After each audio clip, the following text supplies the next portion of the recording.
माता की आवाज पहाड़ी के उस पार सुनाई देनी चाहिए। भारत माता की, भारत माता की। लद्दाख के lieutenant governor B D Mishra ji, केंद्रीय मंत्री Sanjay Seth, chief of defence staff general Anil Chauhan, तीनों सेनाओं के सेनाध्यक्ष, करगिल युद्ध के समय सेनाध्यक्ष रहे जनरल वीपी मलिक जी, पूर्व सेनाध्यक्ष जनरल मनोज पांडे जी,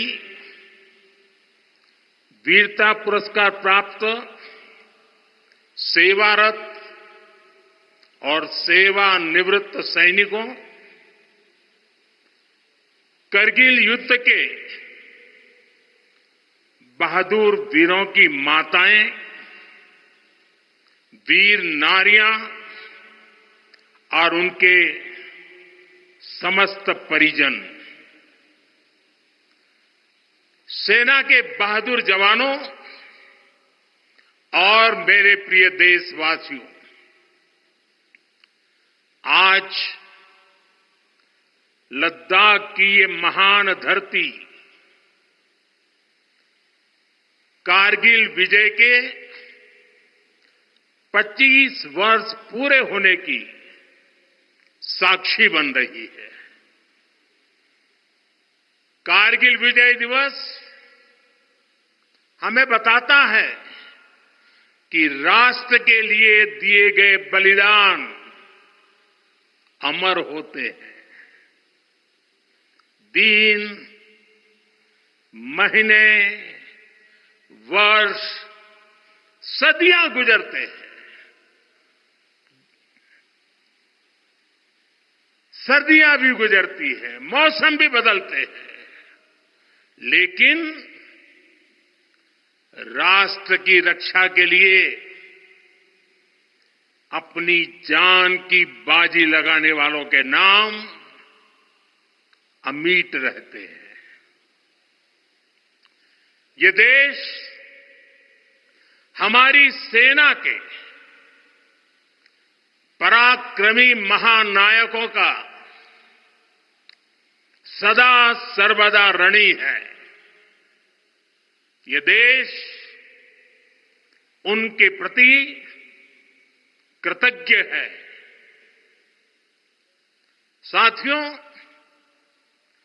मेरा सौभाग्य है कि कारगिल युद्ध के समय मैं एक सामान्य देशवासी के रूप में अपने सैनिकों के बीच था। आज जब मैं फिर करगिल की धरती पर हूं, तो स्वाभाविक है वो स्मृतियां मेरे मन में ताजा हो गई है। मुझे याद है किस तरह हमारी सेनाओं ने इतनी ऊंचाई पर इतने कठिन युद्ध ऑपरेशन को अंजाम दिया था। मैं देश को विजय दिलाने वाले ऐसे सभी शूरवीरों को आदरपूर्वक प्रणाम करता हूं। मैं उन शहीदों को नमन करता हूं जिन्होंने कारगिल में मातृभूमि की रक्षा के लिए अपना सर्वोच्च बलिदान दिया। साथियों, कारगिल में हमने केवल युद्ध नहीं जीता था, हमने सत्य, संयम और सामर्थ्य का अद्भुत परिचय दिया था। आप जानते हैं, भारत उस समय शांति के लिए प्रयास कर रहा था। बदले में पाकिस्तान ने फिर एक बार अपना अविश्वासी चेहरा दिखाया। लेकिन सत्य के सामने असत्य और आतंकी हार हुई। साथियों, पाकिस्तान ने अतीत में जितने भी दुष्प्रयास किए,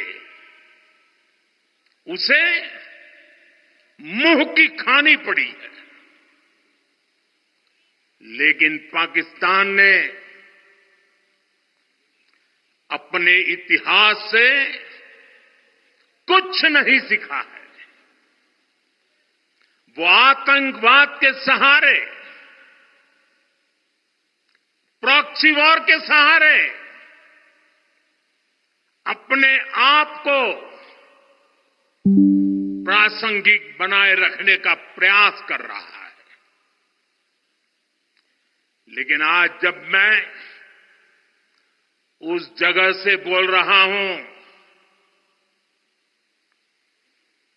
जहां आतंक के आकाओं को मेरी आवाज सीधे सुनाई पड़ रही है, मैं आतंकवाद के इन सरपरस्तों को कहना चाहता हूं कि उनके नापाक मंसूबे कभी कामयाब नहीं होंगे।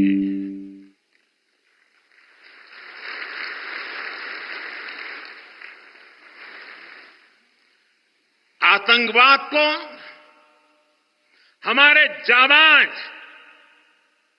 पूरी ताकत से कुचलेंगे। दुश्मन को मुंहतोड़ जवाब दिया जाएगा। साथियों, लद्दाख हो या फिर जम्मू कश्मीर, विकास के सामने आ रही हर चुनौती को भारत परास्त करके ही रहेगा।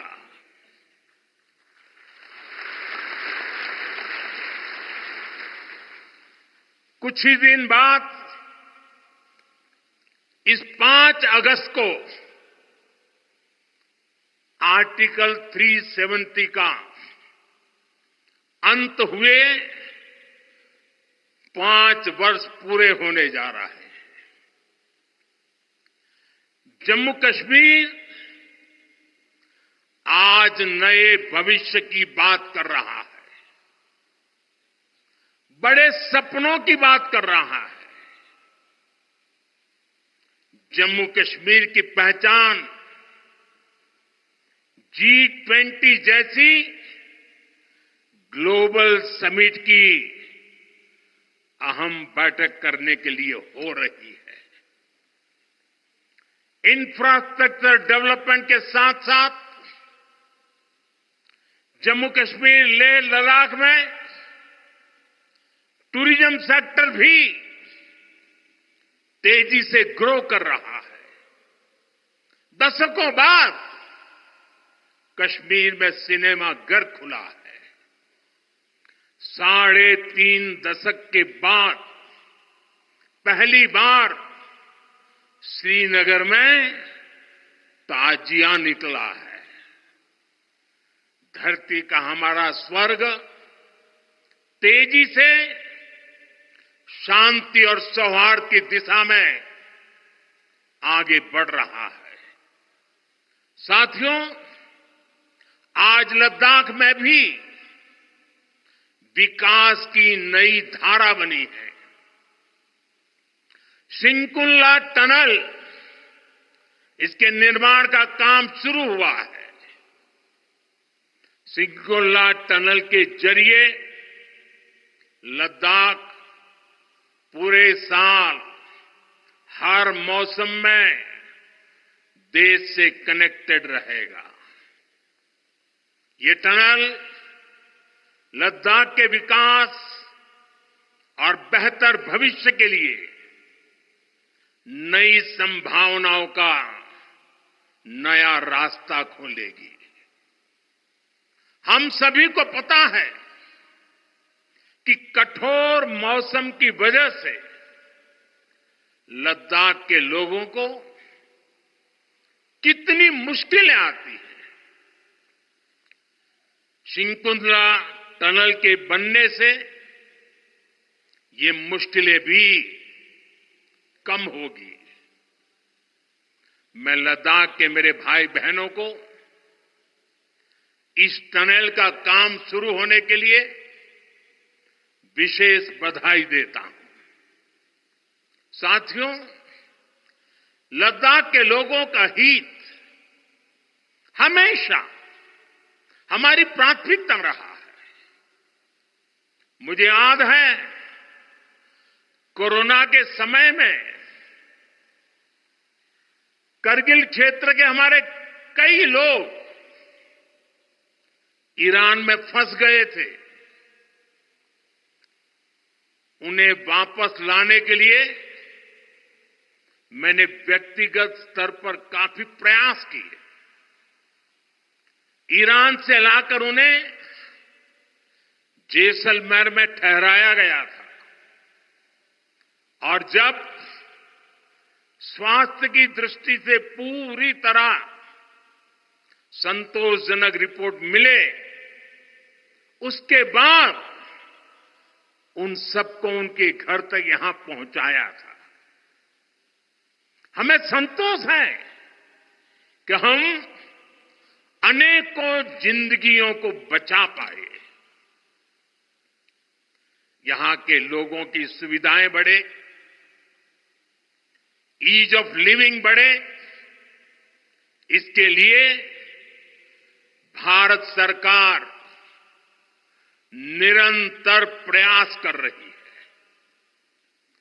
बीते 5 वर्षों में ही हमने लद्दाख के बजट को 1100 करोड़ से बढ़ाकर 6000 करोड़ रुपये कर दिया है। यानी करीब करीब 6 गुना की वृद्धि। ये पैसा आज लद्दाख के लोगों के विकास में, यहां सुविधाएं बढ़ाने में काम आ रहा है।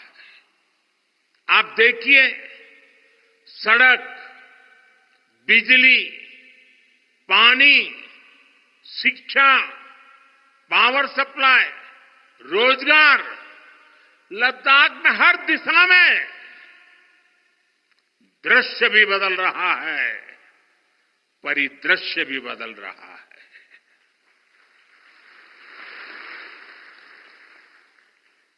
पहली बार यहां होलिस्टिक प्लानिंग के साथ काम हो रहा है। जल जीवन मिशन की वजह से अब लद्दाख के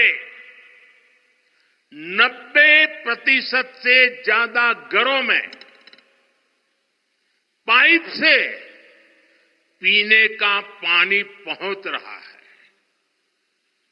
लद्दाख के युवाओं को क्वालिटी हायर एजुकेशन मिले, इसके लिए यहां सिंधु सेंट्रल यूनिवर्सिटी का निर्माण हो रहा है। पूरे लद्दाख क्षेत्र को 4G नेटवर्क से जोड़ने का काम भी चल रहा है। 13 किलोमीटर लंबी जोजिला टनल का काम भी जारी है। इसके वजन बनने से नेशनल हाईवे नंबर 1 पर भी ऑल वेदर कनेक्टिविटी हो जाएगी। साथियों, हमने देश के सीमावर्ती क्षेत्रों में विकास के असाधारण लक्ष्य तय किए हैं। चैलेंजिंग टास्क को अपने हाथों में लिया है। बॉर्डर रोड ऑर्गेनाइजेशन बीआरओ ने ऐसे लक्ष्यों को पूरा करने के लिए अभूतपूर्व गति से काम किया है। बीआरओ ने पिछले 3 साल में ही 330 से ज्यादा इंफ्रास्ट्रक्चर प्रोजेक्ट पूरे किए हैं। इसमें लद्दाख के विकास कार्यों से लेकर पूर्वोत्तर में सेला टनल जैसे प्रोजेक्ट भी शामिल है। मुश्किल टेरेन्स में विकास की ये गति नए भारत की क्षमता और दिशा दोनों दिखाते हैं। साथियों, आज की वैश्विक परिस्थितियां पहले से अलग है। इसलिए हमारी सेनाओं को हथियारों और उपकरणों के साथ साथ कार्यशैली और व्यवस्थाओं में भी आधुनिक होना चाहिए। इसलिए देश दशकों से डिफेंस सेक्टर में बड़े रिफॉर्म्स की जरूरत महसूस करता रहा था। सेना स्वयं वर्षों से इसकी मांग कर रही थी, लेकिन दुर्भाग्य से पहले इसे उतना महत्व नहीं दिया गया। बीते 10 वर्षों में हमने डिफेंस रिफॉर्म्स को रक्षा क्षेत्र की पहली प्राथमिकता बनाया है। इन रिफॉर्म्स के कारण आज हमारी सेनाएं ज्यादा सक्षम हुई हैं, आत्मनिर्भर हो रही है। आज डिफेंस प्रोक्योरमेंट में बड़ी हिस्सेदारी भारतीय डिफेंस इंडस्ट्री को दी जा रही है। डिफेंस में रिसर्च एंड डेवलपमेंट बजट का भी 25% प्राइवेट सेक्टर के लिए रिजर्व किया गया है। ऐसे ही प्रयासों का परिणाम है कि भारत का डिफेंस प्रोडक्शन अब 1.25 लाख करोड़ रुपए से ज्यादा हो चुका है। कभी भारत की गिनती हथियार मंगाने वाले देश के रूप में भी थी।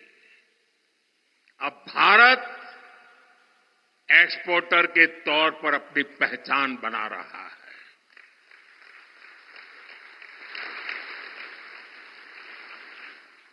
मुझे खुशी है कि हमारी सेनाओं ने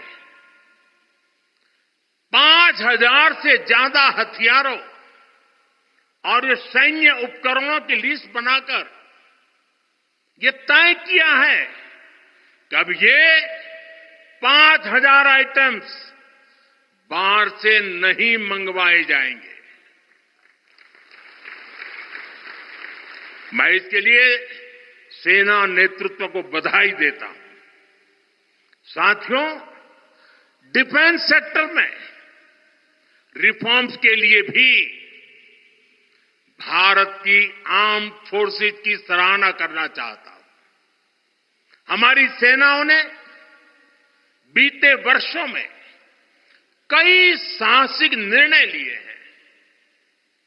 सेना द्वारा किए गए जरूरी रिफॉर्म्स का एक उदाहरण अग्निपथ स्कीम भी है। दशकों तक संसद से लेकर अनेक कमेटी तक में सेनाओं को युवा बनाने पर चर्चाएं होती रही है। भारत के सैनिकों की औसत आयु, एवरेज एज, ग्लोबल एवरेज से ज्यादा होना, ये हम सबकी चिंता बढ़ाता रहा है। इसलिए ये विषय वर्षों तक अनेक कमिटियों में भी उठा, लेकिन देश की सुरक्षा से जुड़ी इस चुनौती के समाधान की पहले इच्छा शक्ति नहीं दिखाई गई। शायद कुछ लोगों की मानसिकता ही ऐसी थी कि सेना मतलब नेताओं को सलाम करना, परेड करना। हमारे लिए सेना मतलब 140 करोड़ देशवासियों की आस्था। हमारे लिए सेना मतलब 140 करोड़ देशवासियों की शांति की गारंटी। हमारे लिए सेना मतलब देश की सीमाओं को सुरक्षा की गारंटी। अग्निपथ योजना के जरिए देश ने इस महत्वपूर्ण सपने को एड्रेस किया है। अग्निपथ का लक्ष्य सेनाओं को युवा बनाना है। अग्निपथ का लक्ष्य सेनाओं को युद्ध के लिए निरंतर योग्य बनाए रखना है। दुर्भाग्य से राष्ट्रीय सुरक्षा से जुड़े इतने संवेदनशील विषय को कुछ लोगों ने राजनीति का विषय बना दिया है। कुछ लोग सेना के इस रिफॉर्म पर भी अपने व्यक्तिगत स्वार्थ में झूठ की राजनीति कर रहे हैं। ये वही लोग हैं जिन्होंने सेनाओं में हजारों करोड़ के घोटाले करके हमारी सेनाओं को कमजोर किया। ये वही लोग हैं जो चाहते थे कि एयरफोर्स को कभी आधुनिक फाइटर जेट न मिल पाए। ये वही लोग हैं जिन्होंने तेजस फाइटर प्लेन को भी डिब्बे में बंद करने की तैयारी कर ली थी। साथियों, सच्चाई ये है कि अग्निपथ योजना से देश की ताकत बढ़ेगी और देश का सामर्थ्यवान युवा भी मातृभूमि की सेवा के लिए आगे आएगा। प्राइवेट सेक्टर और पैरामिलिट्री फोर्सेस में भी अग्निवीरों को प्राथमिकता देने की घोषणाएं की है। मैं तो हैरान हूं, कुछ लोगों की समझ को क्या हुआ है, उनकी सोच को क्या हो चुका है। ऐसा भ्रम फैला रहे हैं कि सरकार पेंशन के पैसे बचाने के लिए ये योजना लेकर आई है। मैं जरा ऐसे लोगों की सोच से शर्म आती है, लेकिन मैं ऐसे लोगों से पूछना चाहता हूं, जरा कोई मुझे बताए, आज मोदी के शासनकाल में जो भर्ती होगा, क्या आज ही उसको पेंशन देना है क्या? उसको पेंशन देने की नौबत 30 साल के बाद आएगी, और तब तो मोदी 105 साल का हुआ होगा, और तब न भी मोदी की सरकार होगी। क्या मोदी जब 105 साल का होगा, 30 साल के बाद जो पेंशन बचेगा उसके लिए मोदी ऐसा राजनीतिक है जो आज गाली खाएगा? क्या तर्क दे रहे हैं? लेकिन साथियों, मेरे लिए दल नहीं, देश सर्वोपरि है।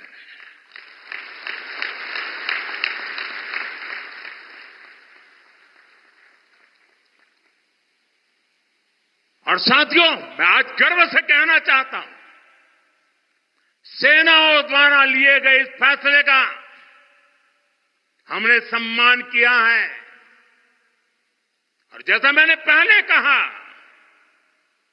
हम राजनीति के लिए नहीं, राष्ट्र नीति के लिए काम करते हैं। हमारे लिए राष्ट्र की सुरक्षा सर्वोपरि है। हमारे लिए 140 करोड़ की शांति ये सबसे पहले है। साथियों, जो लोग देश के युवाओं को गुमराह कर रहे हैं, उनका इतिहास साक्षी है कि उन्हें सैनिकों की कोई परवाह नहीं है।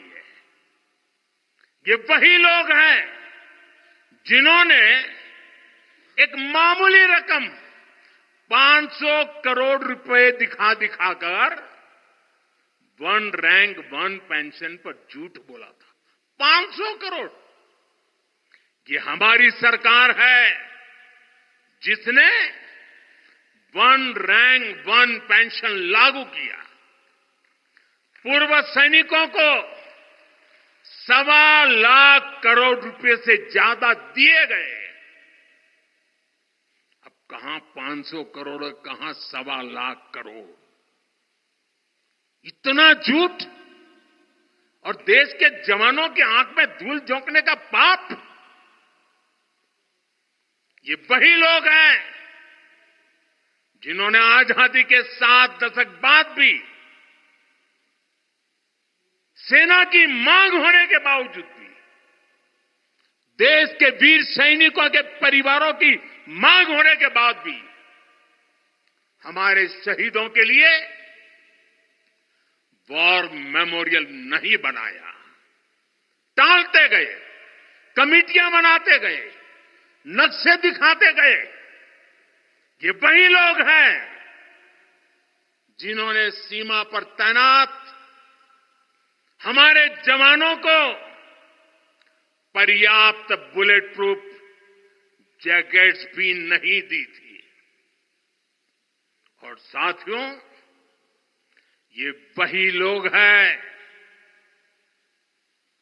जो करगिल विजय दिवस को भी नजरअंदाज करते रहे।